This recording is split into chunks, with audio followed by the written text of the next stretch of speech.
It's hard to believe that some people are even dare to suggest that our late and wonderful monarch, Queen Elizabeth II, was in fact faking it. As ever, let me explain.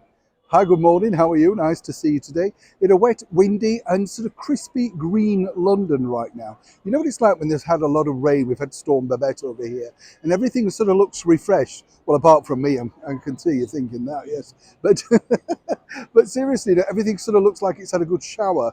And then, of course, it's a bit sad, isn't it? Because all the beautiful green leaves finally start to fall off the trees for the very final time. And then, it's in, oh yes, very sad, isn't it?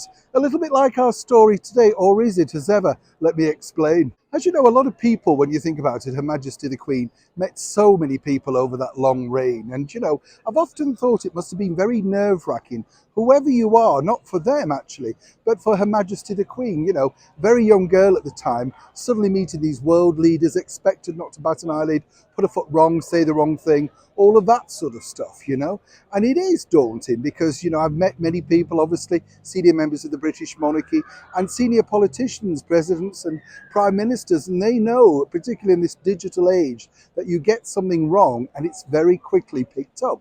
One thing that didn't go wrong, though, for, of course, our late monarch, was her wonderful skit inside Windsor Castle, alongside the most famous bear now in the world, Paddington, where she produced the marmalade sandwich very elegantly, I thought, from that very famous handbag. Now, what's interesting is behind the scenes, things start to leak out, don't they? People discuss what it was like, who came up with the idea, all that sort of stuff.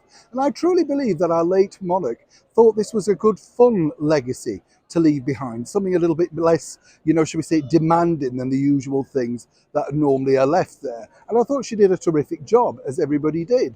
But now the co-writer, co-creator of that sketch, who alongside Her Majesty the Queen played the footman in there, Simon Farnaby, basically has been revealing what it was like on that very historical day. But the takeaway is simply this. Apparently the Queen said, well, they sort of said, well done, you did it in one take, brilliant.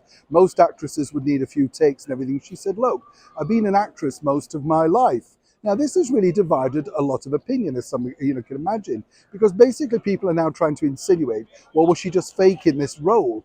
No, what she was basically saying was this, that, literally when you step out, people expect a heightened version of yourself. And the reason why the monarch was so good at literally delivering lines, knowing how to time it and knowing when to smile, etc., even though there was no real Paddington opposite her, it's all done on green screen opposite her end.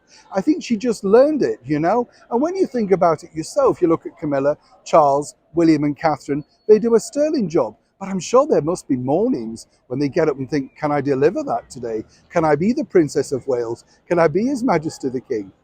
Of course, our late and wonderful monarch often said, alongside her wonderful support, the Duke of Edinburgh, that he really was her rock, the person that she truly relied on, a stead and stay.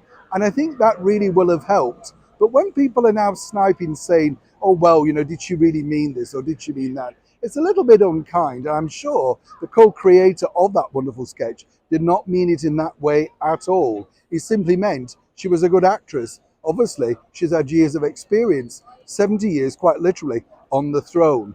And I think we should all remember with delight what a wonderful sketch she left behind for all of us and for many people for many years to come.